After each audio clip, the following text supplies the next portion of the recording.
Welcome to Next to Madison, a podcast to help you live your best life.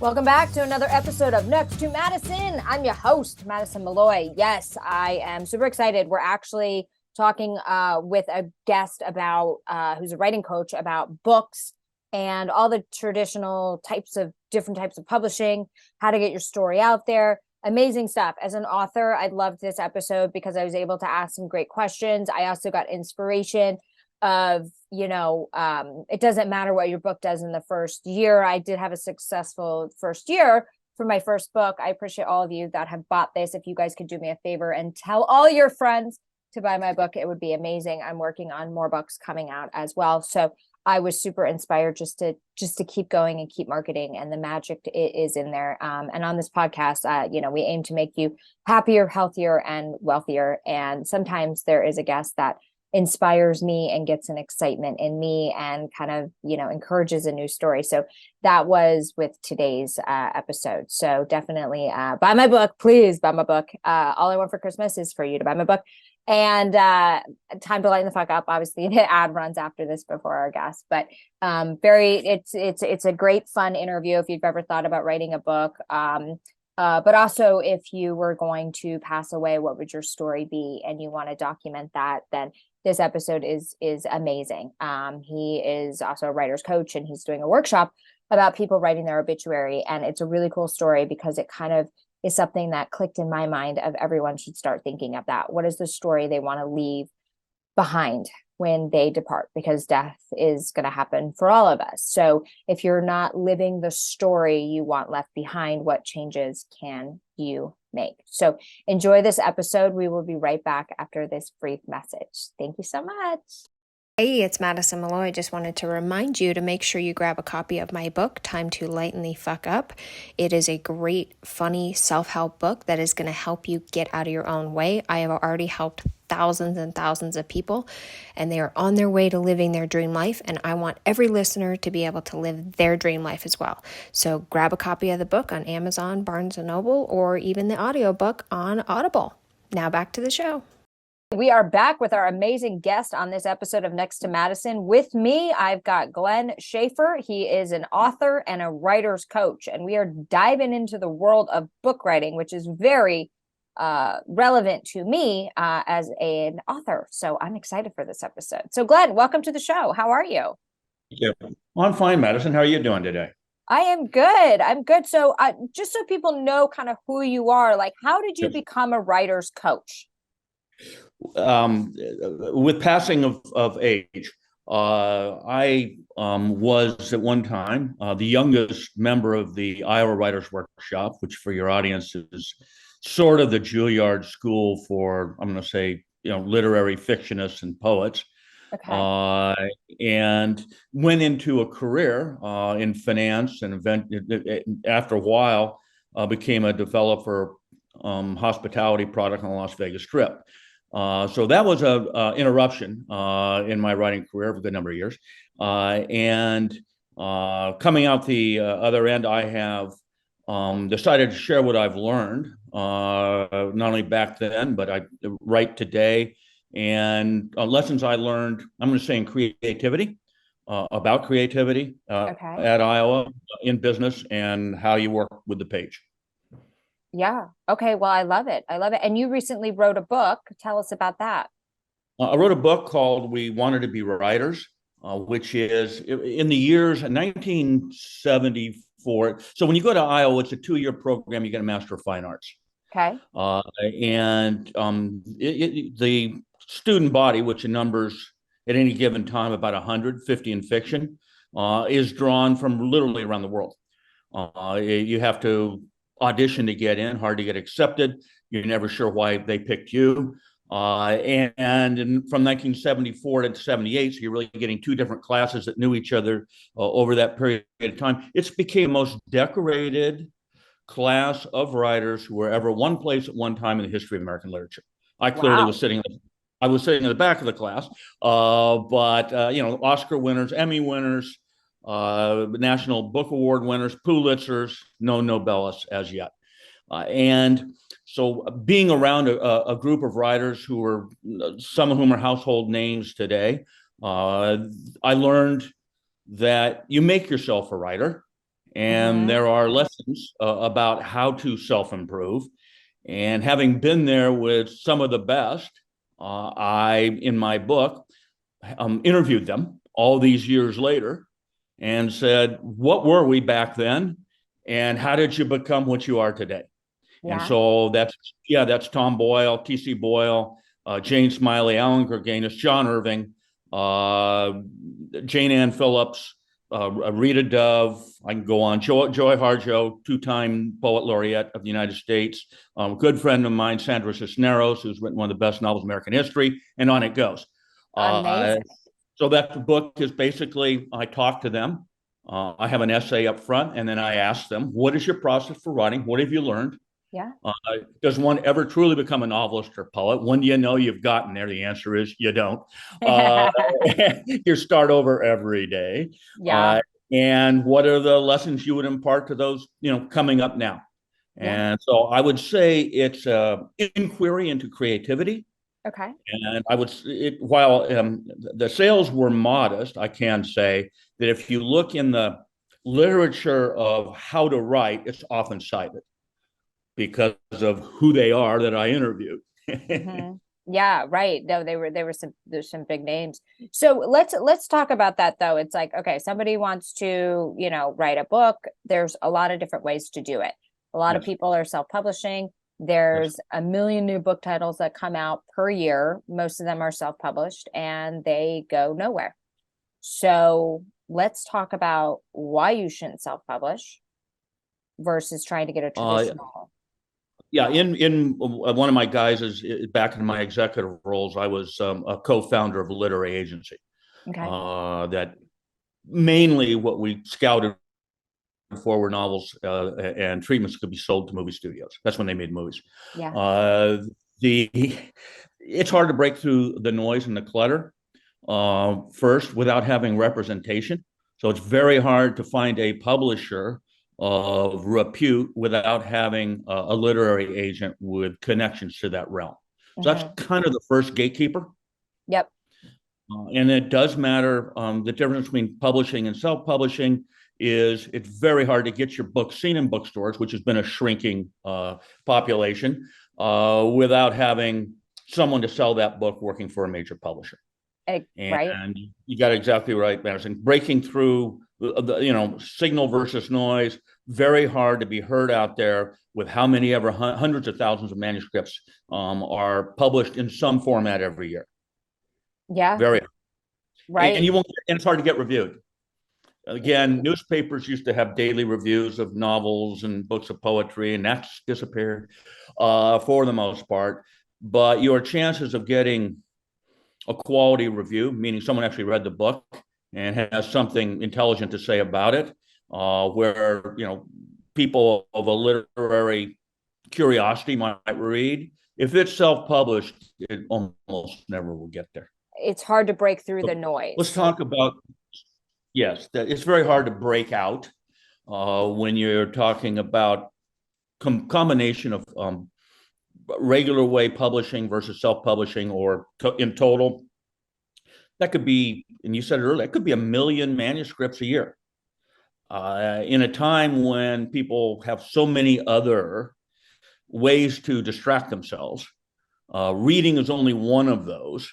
And how do you end up catching the attention of someone who wants to read a book? It's very hard to do if you're outside what I'll call the ecosystem.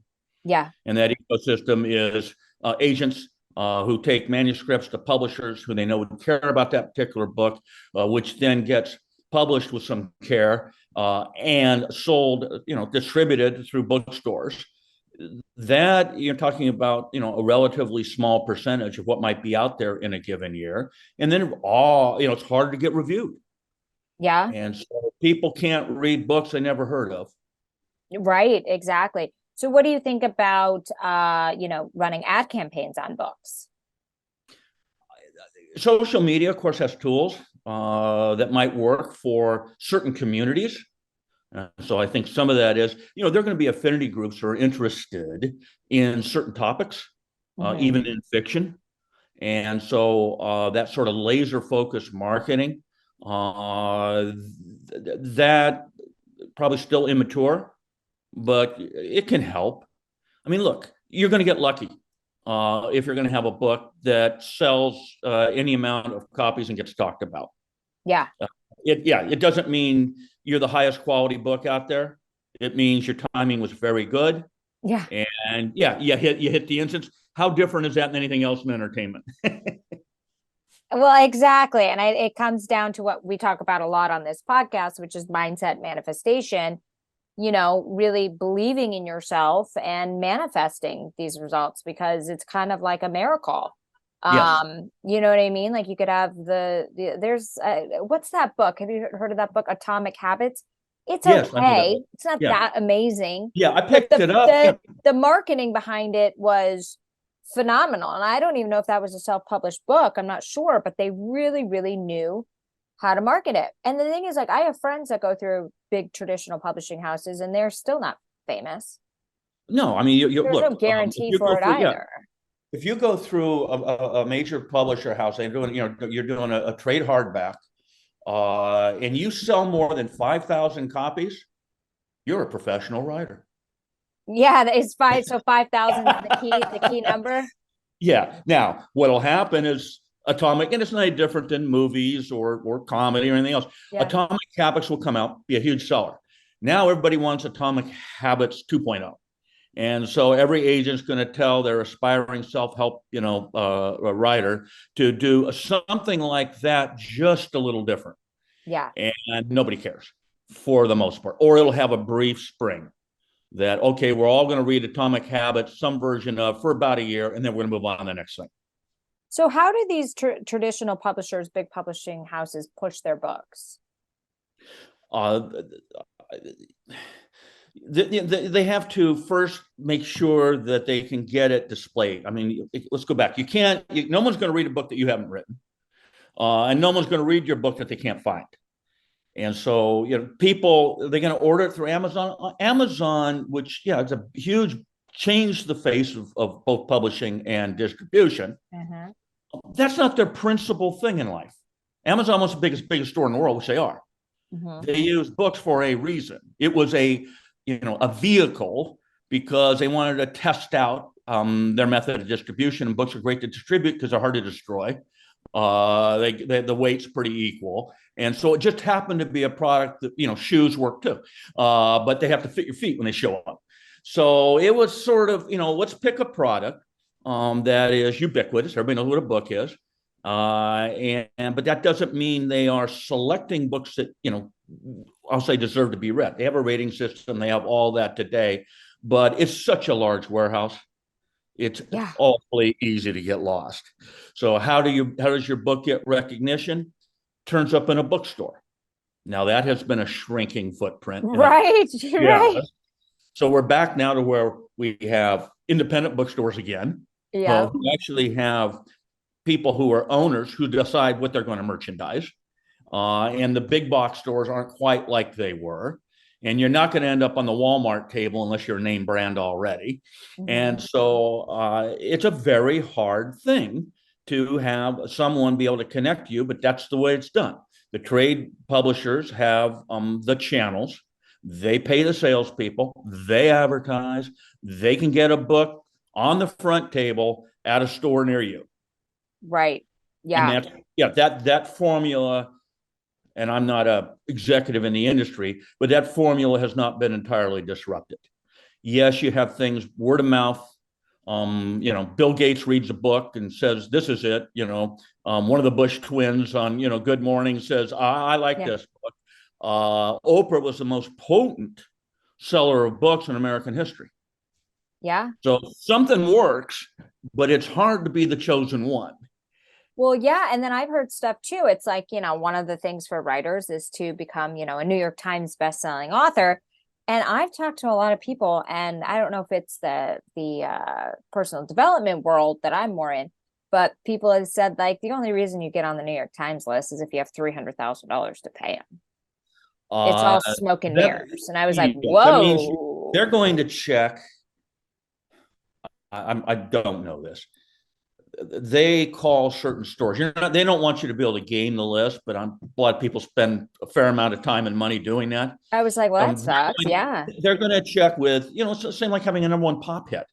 Who's playing it? Where's it being heard? Which DJs can tell you what's happening? So Yeah. they have some go-to bookstores that tell them what's trending.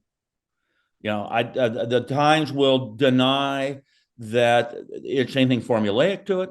I don't even know the number of copies you need to sell of your book to be determined to be on that list. In the old days, which means 20 years ago, I heard it was 50,000 copies. I don't know what that number is. Yeah, I think it's like based on like the books that are being released that week.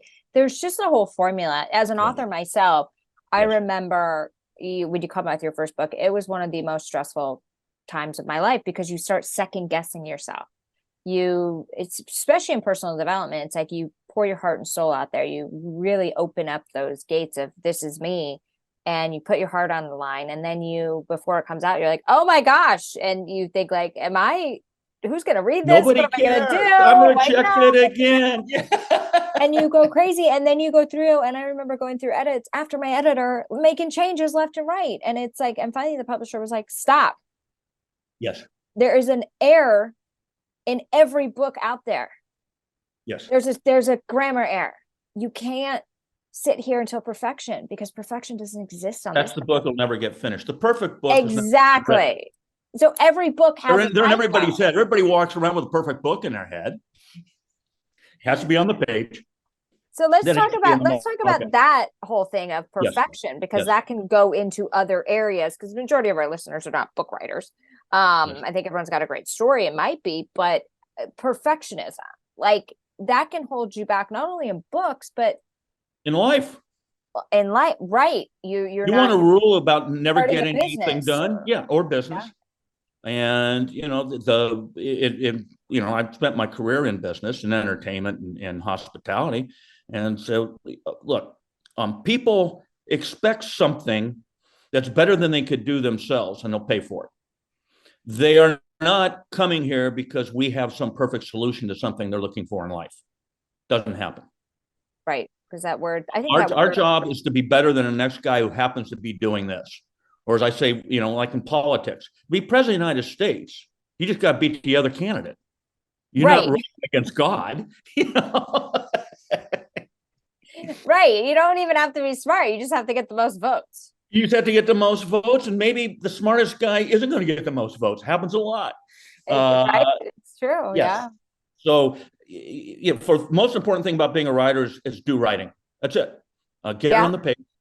Let me tell you how here's my formative experience. When I was 17 and adrift, I read in the newspaper, I grew up in LA, that the Huntington Library was going to be exhibiting the holograph of Fitzgerald's The Great Gatsby, which to my teenage mind is probably a novel you don't need to read after you're 40, but under 40, it's hard to think of a novel that's any better.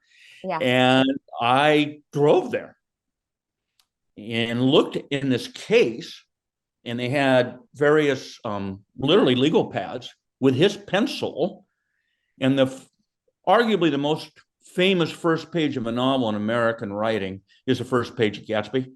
You ought to see what it looked like in his handwriting. It was scribbled, crossed out words, marginalia running up down both sides, and then the bottom of the page had been transposed to the top of the page. And I said, wait a minute. I thought this novel was written by the finger of God. It was actually a guy who can't spell, thinking his way through the first page so he could get a start on this novel. I wonder if I could be a writer. Isn't that amazing? What a cool thing to see, though, right? Yes. But yeah, it's like, and everybody's creative process is so different, and all the different like genres that you have too. Absolutely. And I mean, what's a song? What do songwriters do? Most songs are 4 chords. So a song, if you read, in that literature of guys writing memoirs, which I read because I'm interested in songwriting, like any kind of writing. Yeah. And they start with a line, a shred of lyric, a chord sequence, and then they try to listen to themselves finish the song. Yeah. That's it. So it's like anything And in in life, you just have to yeah, start. you have to start. And Julia Cameron, who writes about creative process very intelligently, she probably says the best thing I ever heard about being a writer or trying to be a writer. Sit down and write 3 pages every day. And it doesn't matter if it takes you 20 minutes or 2 or 3 hours, and then don't write anymore. You write those 3 pages. Now you know where you're going to start tomorrow, and you write the last page over to start for tomorrow. And here's what happens. In 6 months, you have a manuscript. Yeah.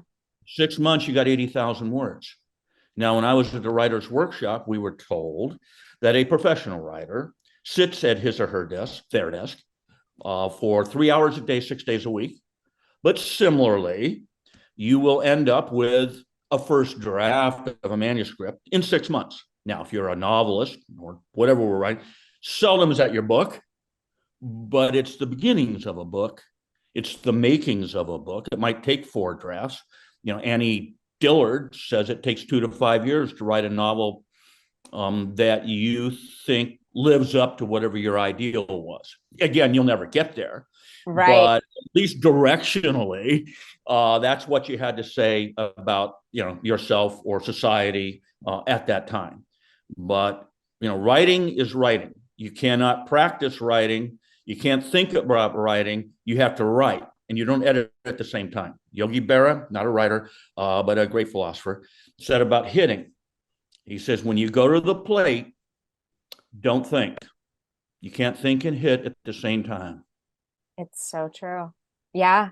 I know it is true. You just have to, don't worry about, and I love that don't edit, because some people will go back and miss their thought because they're like, oh, I forgot a comma there, or I misspelled this. Oh, absolutely. You can fix that If I later. can just get that one sentence right, it'll tell me what to do next. What I was told by, writers who have done this quite successfully is, first of all, characters write your novel. You don't. If your characters are well cast or interesting, they will start talking. Follow the characters, because people follow the characters. And you think about, and Eudora Welty said this, well, it's true. Setting is the least angel of writing, in fiction. And it's important, but you can get your facts straight later. Don't interrupt a good character having something to say about the story you're trying to tell. And even though you write out what you want to accomplish in your novel, the character knows more about the story as you get into it than you thought you did.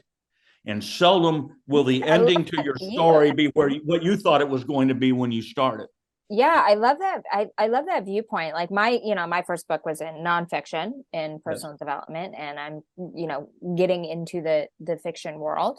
And it was so interesting. Like, I thought it was more difficult than nonfiction. Maybe it's just because I've done nonfiction, hadn't done that. Definitely more difficult, because there's so much, not only the conversations, but the dialect, the tone, and the sensory, so important, because you have to, in the reader's mind, there has to be a movie playing in their head of visual. Very well said. And it's really like almost having like a sensory editor go in too. It's, what are they wearing? How does it feel? What does the door look like? Like, it's just, that's so much of it too. Yes, and sometimes you just make a note to, come back and do that. My writing instructor at UC Irvine, all those years ago, 50 years ago, was Oakley Hall, a fine naturalist novelist. He wrote Downhill Racer, which was adapted to be Robert Redford's first starring role in the movies. Wow. And when Oakley was looking at a student manuscript, he would touch his nose and say, I can't smell anything, because you got to have a smell of a place to understand a place. Yeah. Don't write just visually. Don't write just visually. On the other hand, don't overwrite, because we have 100 years of movie. Yeah, we have 100 years of movies. Everybody sees a movie when they're writing. Right. No, that it's true. I like that smell part, because it is true. Like the aroma of the fall, crisp leaves, air, leaves. Immediately you're pulled into a scene. Yeah, it's like setting Or that. what, or you said earlier, what it feels like, what's a Yeah. certain taste. These are triggers. You can set the rest of the scene. If you're telling somebody in the wallpaper's this color and it was that, and it's this, that doesn't matter. I mean, a couple pages later, they're going to forget. And you know why you're going to forget? You don't pay attention to that to learn about a character, what a character perceives. You would, but think about a movie. A movie will set that up for you. When you look at a screenplay, they don't tell you what the wallpaper looks like. Right, because you got the visuals. It's dialogue and sensory apprehension. And so many now, like with, the magic of books, like, yeah, the book business is, a lot of people say the book business is a dying business, but in some ways, yes, that is true. Are you going to be really rich off a book? Probably not, unless you're in the top, echelon. But most television shows now, or even movies, are being derived from books because it's a better risk model. It's proof of concept. Mm-hmm. You have a book that's done really well where you kind of have a high guarantee that those viewers are coming in plus more. So it's that proof of concept, because nobody, especially in Hollywood, wants to take that risk and have it fail. It's easier to say no. The money's so huge to make a movie. But all that said, look what they do in the movie and television business. I mean, a young novelist friend of mine, Rebecca Sachs, we were talking about this. She wrote a very fine first novel called City of a Thousand Gates. She and I were talking. I said, movies are about movies and television's about television, but I don't think novels are just about novels. Yeah. And I can prove that because you have novel series, but not considered to be literary. So there's not, The Great Gatsby moves to LA. No, there's The Great Gatsby. And you're not going to have a sequel to that book in literary terms. Whereas today in movies, they want to only make sequels because they proved it once, even though there's a descending audience, the numbers get lower and lower, it's still less risky than starting from scratch, like no one knows this subject matter exactly. And television, what's amazing to me, I'm so old that I'm seeing remakes of television series that weren't even good when they were first made. I said, how many ideas can there be that we're now retreading stuff that was mediocre when it first came out? Proof of concept. I know it always comes down to that. But yeah, the book business is a very interesting business. It's a frustrating business, but it's a great business. It's going to be there. It's not a particularly profitable business. I mean, somebody wanting to get rich doesn't go into publishing. Yeah, no. It definitely like opens doors and is like a nice calling card to have. I know for me, like I know that I've impacted people's lives in a positive way, and I'm like, wow, like that was like my good karma. And told my story, and it opened doors for me as far as like getting new representation and having these other people come. You're just taken more seriously as an author. There's no question. And now it's a great calling card. Yeah, that'll be even bigger. But I think that the thing is, and I've been talking to a friend of mine who's been working on this book that is, I think it's too long. I think she should chop them up to make more money. But she wants to do it in one book, and she's been asking me a lot about the self-publishing versus trying to get it read. And I said, we should try to go traditional. You're not going to make as much on the percentage, but you're at least going to have a marketing team that knows what they're doing behind you, so it's going to save you money there. But she is having trouble like getting people to read it, and it's a wonderful book, but you go back and forth, and she's starting to have that block of like, is anyone going to read this? Why should I do it? This is costing an arm and a leg. Yeah, it's definitely a crazy world. I'm kind of glad I did it and I didn't overthink it. And now I'm like, now people are just like, write more books. And I'm like, what? How did I become an author? Okay, I guess I'm on this route. You may not have a choice. It might be a compulsion. I think it's my calling too. Like, yes. I mean, why do people write books? Because they're passionate about a subject. Yeah. They want to communicate through a particular medium, and serious people write books. That's not going to change in culture. I'm serious then. Yeah, serious. Yeah, but whatever. I mean, you say a person with, intellectual chops of, one sort or another can write a book. Mm-hmm. And it used to be said, maybe one of the reasons I was attracted to the novel, I don't have mine out in the world, is a novel is the most complex document in American culture. And it's very hard to write one. And I said, well, then I should try to do that. as opposed to, maybe I could get a pop song on the radio. Yeah, well, that happens. It's harder to get that novel done, published, and out there. Oh, I know. It's a bananas world. But what isn't in terms of But it is entertainment? well, that's exactly right. And sometimes it's like just get it out there. But I think what happens too is like, this is what happened to me, was now trying to get like going from being disappointed with one publisher to the next publisher, like even bigger, like at mid-level, now you want to go major, is, everybody's still looking at the numbers. But in self-development, most of your book sales are done directly at speaking engagements and events. So you'll have thousands of books that, you've profited a shit ton of money because your profit margin's bigger, but those numbers aren't reflecting in the numbers the publishers are seeing always. It's just those online numbers. So it's like a catch 22. So sometimes it's like, for me, sometimes I pray and I'm like, just give me New York Times bestseller for my next book, please. I'll make it cleaner. I'll say less fuck words. I only had 24 F-bombs in my first book, which was great because there were 72. But it was, I'm a dirty, filthy comedian, was still kind of so it went with my genre. And I wanted to, after, being in personal development, working in self-help, like there were so many books that didn't work and didn't penetrate the brain because they didn't strike an emotion and they were just talking at. So my book, I had to make it different. And there's a reason that the fuck word is used a lot. Tony Robbins uses it all the time. It strikes an emotion. And so that's why I had to go down to 24, because they needed to be used tastefully, but it was also a funny book. So I said, I am so proud. I have created the filthiest, funniest self-help book on the market. And that's what I love. And I pat myself on the back for that all the time. You wrote a performative book, and it was it describes or expresses who you are. Exactly. And to the degree to doing, speaking or stand up, that's a calling card. Yeah. It will always be there. It has a sense of permanence. I mean, one of the tough things in stand up, and I'm quoting from referring to Steve Martin in his book Born Standing Up, which I like. Yeah. He quit doing stand up because it was so ephemeral.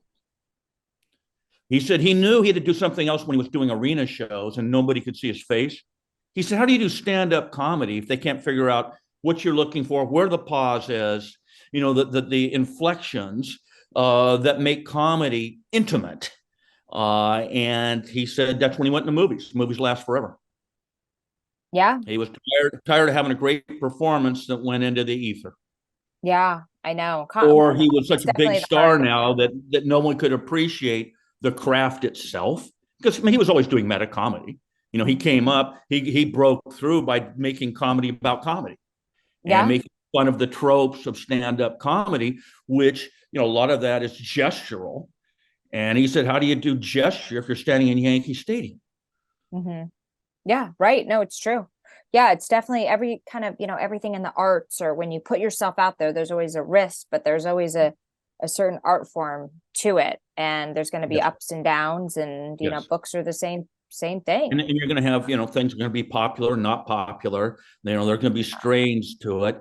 And books also, what I found too, is like books cannot do well when they first come out. And then like 2 years later, they just explode. Especially if they're going to be which is if it's in the self-help or self-improvement in that genre, somebody reads it, they read it a few years later, they pass it on. I mean, nothing beats word of mouth. We know that. I mean, the most important, the most important form of marketing is word of mouth. Satisfied customers help you find other satisfied customers. Amen. Yep. And willing customers. So, books, just because they're published in a season, doesn't mean they're meant to be read right then. There's going to be someone who's going to find you later, and it's going to be very meaningful. And the fact that you guys didn't meet on the street corner by accident on a certain day in a certain year has nothing to do with being a book. Yeah. And that's what's great about it too. You just never know. Because at first you always say like, oh, the first 2 weeks or the first month are the most important. And it's like, my agent and I have had this conversation where he's like, you did really well, but it doesn't mean that this can't explode into the next stratosphere. Because he's like, you're not marketing the book as much. And I'm like, well, it's been out for a year. And he goes, that's it. It's only a year. Like you need to keep going. And I was like, you know what? You're right. Yeah, it's not a movie. Yeah. Where you get your Monday box office results over the weekend, and they can now Right. predict you failed or you succeeded. Here are the benchmarks. We're not putting one more dollar marketing behind it. Next picture, please. Exactly. No, it's very true. It's very true. So tell us about your writers workshop that you do. Well, let me tell you the workshop I'm doing now, which is going to be weekend seminars, and it's going to be for, here's a surprise, people more of my age bracket. Which I'm going to say, I'm 70, but we'll say 50 to, closing time, 80 some years old. Okay. And it is how to write your advanced obituary, that there is one story to tell. Only you know that story. I love that. That like kind of gave me the chills because that's such a great exercise and it's such a great name because usually it's the family that writes obituaries. And they're terrible. And when they're terrible, uniformly dumb. But also I think like when you have that market like 50 to closing time, so the last half of your back nine, yes. Right? So to say, yes. Like you start forcing people to start telling the story, and then you might awaken people to say, shit, I don't like this story. Yeah. And I'm going to really hate it when I get on my deathbed. What changes do I need to make in my personal life to make sure I'm writing the best obituary? Yeah. That my obituary. What is my meaning at the end? We're going to go doing a lot more. You're opening life. Yeah. You're writing about your life. It's short. So I take the format of the New York Times obit page. And if you're famous enough, you get 1,120 words. And if you look at them, and I can do this, which is you have origin, you have action and complication, and you have resolution or transformation. Hey, that's what a story is. And that's what you get in these, what I call tiny, compact, but a story that kind of goes, that's an important life. Well, a lot of people have important lives. They just don't know how to tell them. And so we're going to go from, an obit, a screenwriter by the name of Bull Goldman said, your real story is never in the obituary. Okay. Let's find out your real story, which is kind of self-discovery for you. Yeah. We don't have to worry about all the hard things in a novel. Whose story is it? No, it's your story. What point of view? Well, it's a story between, there's really two actors in this story, protagonists, you then and you now. Mm-hmm. And how did you get from there to here is a journey. I said, that's what a story is, except the character at the end is not the character with the attributes. You might have had the attributes without the knowledge that he or she ends up with at the end. Yeah. So what did you get out of life? And who's your audience? Who's your audience? Friends, family. People spend a lot of money making sure they got the right casket. They bought the right plot of land. They're going to be buried in the family graveyard, and they're going to have this, and they're going to have that, and the will's done, and all this stuff. You know what's missing from that file? Your story. I know. Wow. So, I really like that. Thank you. Well, my next book will be, which I'll publish next year, is going to be The Sense of Your Ending. I love it. And especially since one of our largest populations is the baby boomers. Oh yeah, everybody's facing impending death. Yeah, and everybody dies. We happen to live, which is basically my generation, the baby boomers. I'm right the height. The biggest peak year was 1953. Was the year I was born. And we just had a high school reunion. I didn't go this time, but it's sort of there's a lot of survivors. A lot of people. First, when you're 17, you don't think you're going to be 70. And it's true when you read psychology that young people, while they understand rationally that they're going to be old, they do not plan on getting old and never have. That challenge, you have a disconnect as a younger person, sometime around the age of 50, you actually believe that mortality is real and it's coming for you. Yeah. And you just know it's happening. So we know everybody dies. We know that people live longer today than they've ever lived. By the way, with more wealth and affluence than they ever had. To be old, mostly in our society, certainly before World War II, is to be impoverished. Today, we have people who have two luxuries that never existed before, at least in Western civilization, which is old, relatively healthy age, which we'll call health span. If they got the same time, they got lifespan. And so your teeth haven't, I mean, people couldn't chew food past the age of 75, 100 years ago. Did they have any teeth? Crazy. Their gums were rotten. Yeah, I mean, we go through all of this, which we just take for granted. But now you have time on your hands, and we know we're different than machines because we have mortality. Machines don't die. And number two, we have identity. Yeah. Machines produce more machines. AI is not an identity, it just produces more of itself, just better. Yeah. Okay. But it's not a voice that's true. And it's not a voice to be remembered. It can make voice. Mm-hmm. Sure. I mean, AI can make a voice. I'll probably use it as a teaching tool, which it can help you fit into a form, but there's only one you. It's like a soul print. There's only your voice that needs to be preserved. Nature does not preserve voices. You do that. We do it in written word. We do it in, something, but it has to be captured. And the only way to do that is to do it for yourself. Tell your one story. And the musician, Jeff Tweedy. I love that. Well, thank you. He wrote a book, said everybody can write one song. You know what? You can be your own one-hit wonder. It's so true, right? I love that. Oh, well, that is awesome. Okay, so how do people find you and find out about your courses and talk to you and all that jazz? Thank you. I will make linkages. Can I just make my linkages to you? I mean, I have a website. No, tell us because they're I'll not. I'll do that, and I'll get all the stuff. Spell it out. Yep, and I'm going to launch this spring. Okay, so what is it? Where can we find you? You can find me at Glenn Schaeffer at gs.com. But I will have Glenn with two N's, y'all. Two N's. Yeah. Schaeffer. Yep. So it's GLENN.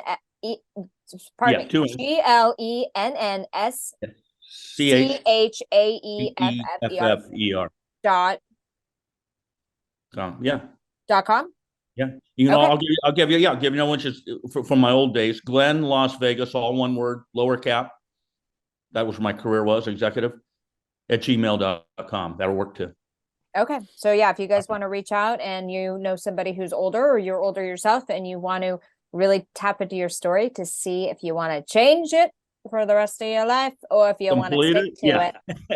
Yes, then he's your guy. But no, this was great. I love talking about books. It makes my heart race, but it also makes me excited, and it makes me stressed, but it makes me excited.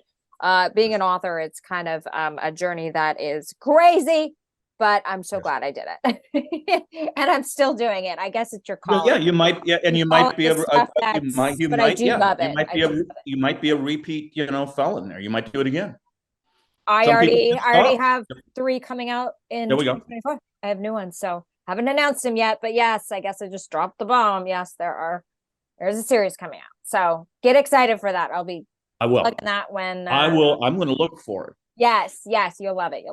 So anyways, you guys, Glenn, thank you so much. And thank you to everybody who's listening, wherever you may be. If you have questions or you want to reach out to Glenn, please do so. If you have questions for us, let us know. Please rate, subscribe, follow us on social, follow me. Anything you can do to support us is so greatly appreciated. We can't keep spreading how to get happier, healthier, and wealthier without you guys sharing and supporting us. So thank you so much. And we will see you next time on Next to Madison to find out who's next. Hey, your host here, Madison Malloy. Please make sure to subscribe to the show on all podcast platforms, and please rate and review us on iTunes and Spotify. Also, if you have any questions or comments, you can email us at contact@nexttomadison.com. I thank you again for listening. Bye.